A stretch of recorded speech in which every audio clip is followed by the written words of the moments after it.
मित्रांनो नमस्ते. आपल्या cloud based accounting सॉफ्टवेअरमध्ये अकाउंटिंगचे काम कसे सुरू करायचे ते आपण यापुढे स्टेप बाय स्टेप जाणून घेऊया. आता आपण प्रत्येक मुख्य ऑप्शन्समध्ये कोणकोणते उप ऑप्शन्स दिलेले आहेत ते पाहूया. पहिला मुख्य ऑप्शन अकाउंट मास्टर. या ट्रेनिंग व एज्युकेशन हा पहिला ऑप्शन असून त्यात आम्ही तुमच्यासाठी आवश्यक ती माहिती अपलोड करून ठेवत असतो.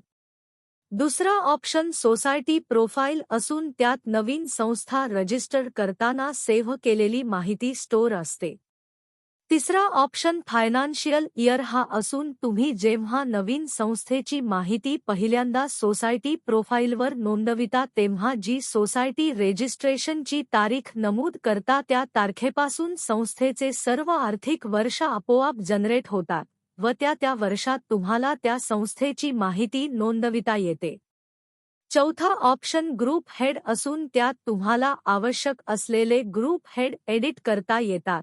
ग्रुप हेड नंबर्स 11 ते 19 पर्यंत बॅलन्स शीटच्या लायबिलिटी साईडच्या ग्रुप हेड्सना दिलेले आहेत.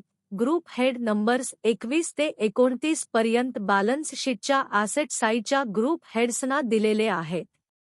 ग्रुप हेड नंबर्स 31 ते 39 पर्यंत उत्पन्न व खर्च पत्रकांच्या अथवा इन्कम अँड एक्सपेंडिचरच्या उत्पन्न अथवा इन्कम साईडच्या ग्रुप हेड्सना दिलेले आहेत. ग्रुप हेड नंबर्स 41 ते 49 पर्यंत उत्पन्न व खर्च पत्रकांच्या अथवा इन्कम अँड एक्सपेंडिचरच्या खर्च अथवा एक्सपेंडिचर साईडच्या ग्रुप हेड्सना दिलेले आहेत. आम्ही प्रत्येक ग्रुप हेड्स स्टोअर करून ठेवलेले असून ते डिलीट करता येणार नाहीत. मात्र ते तुम्हाला आवश्यकतेप्रमाणे एडिट करून बदलता येतील. ग्रुप हेड बरोबर आहेत किंवा कसे ते तुम्ही ॲन्युअल रिपोर्ट्समध्ये जाऊन पाहू शकता. पाचवा ऑप्शन लेजर अकाउंट हेड असून त्यात तुम्हाला नवीन अकाउंट हेड क्रिएट करता येतात. त्यात आवश्यकतेप्रमाणे एडिट करून बदल करता येतात. ते अकाउंट हेड दुसऱ्या अकाउंट हेड खाली कन्व्हर्ट करता येतात. अथवा एक अकाउंट हेड दुसऱ्या अकाउंट हेडमध्ये मर्ज देखील करता येतात. ग्रुप हेड नंबर्स 11 ते 19, 21 ते 29, 31 ते 39 व 41 ते 49 पर्यंत प्रत्येक ग्रुप हेड्स खाली एक अकाउंट हेड आम्ही फिक्स करून ठेवलेला आहे. आम्ही फिक्स करून ठेवलेला अकाउंट हेड तुम्हाला डिलीट करता येणार नाहीत, मात्र ते तुम्हाला आवश्यकतेप्रमाणे एडिट करून बदलता येतील. अकाउंट हेड बरोबर आहेत किंवा कसे ते तुम्ही ॲन्युअल रिपोर्ट्समध्ये जाऊन पाहू शकता.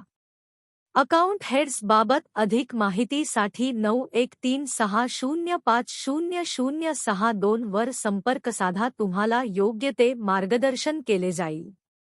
सहावा ऑप्शन ओपनिंग बॅलन्स हा असून त्यात तुम्हाला मागील आर्थिक वर्षाचे फिगर्स नोंदविता येतात. आणि जर तुम्ही मागील वर्षी आमच्या वेबसाईटवर काम केलेले असेल तर केवळ मागील डेटा पुल करण्याचा option load previous closing balance निवडला की झाले.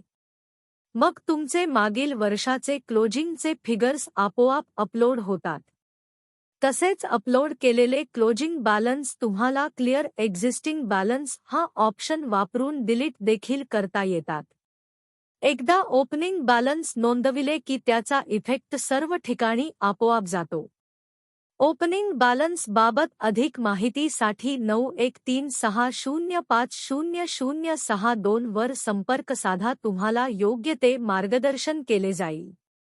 सातवा ऑप्शन प्रीडिफाईन्ड नॅरेशन असून यात तुम्ही डेटा एंट्री करताना आवश्यक असलेले नॅरेशन्स सेव्ह करून ठेवू शकता.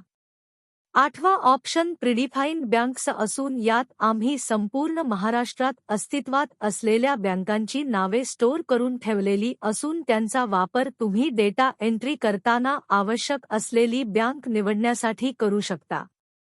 नववा ऑप्शन इन्व्हर्ड रजिस्टर असून त्यात तुम्ही संस्थेला प्राप्त झालेले पत्रव्यवहार PDF नमुन्यात सेव्ह करून ठेवू शकता.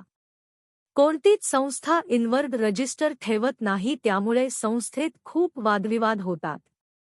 10वा ऑप्शन आउटवर्ड रजिस्टर असून त्यात तुम्ही संस्थेने पाठविलेले पत्रव्यवहार PDF नमुन्यात सेव्ह करून ठेवू शकता. कोणतीच संस्था आउटवर्ड रजिस्टर ठेवत नाही, त्यामुळे संस्थेत खूप वादविवाद होतात. 11वा ऑप्शन पोलचा असून तुम्ही यात संस्थेच्या सभासदांकडून मोबाईल ॲपद्वारे एखाद्या महत्त्वाच्या निर्णयावर मत घेण्यासाठी प्रश्न मांडू शकता आणि संस्था सभासद मोबाईल ॲपवरून आपले मत नोंदवू शकतात. असे सभासदांनी नोंदविलेले मत वेबसाईटवर सेव्ह होते व त्याची प्रिंट घेता येते. अशा प्रकारे पहिल्या ऑप्शन्समधील सर्व ऑप्शन्सची तुम्हाला माहिती मिळालेली असून ती काळजीपूर्वक पुन्हा पुन्हा ऐका आणि काही अडचण वाटल्यास आम्हाला 9136050062 वर संपर्क साधा. आम्ही तुम्हाला योग्य ते मार्गदर्शन नक्कीच करू. आमचा हाही व्हिडिओ तुम्ही काळजीपूर्वक ऐकलात त्याबद्दल तुमचे आम्ही आभारी आहोत. धन्यवाद.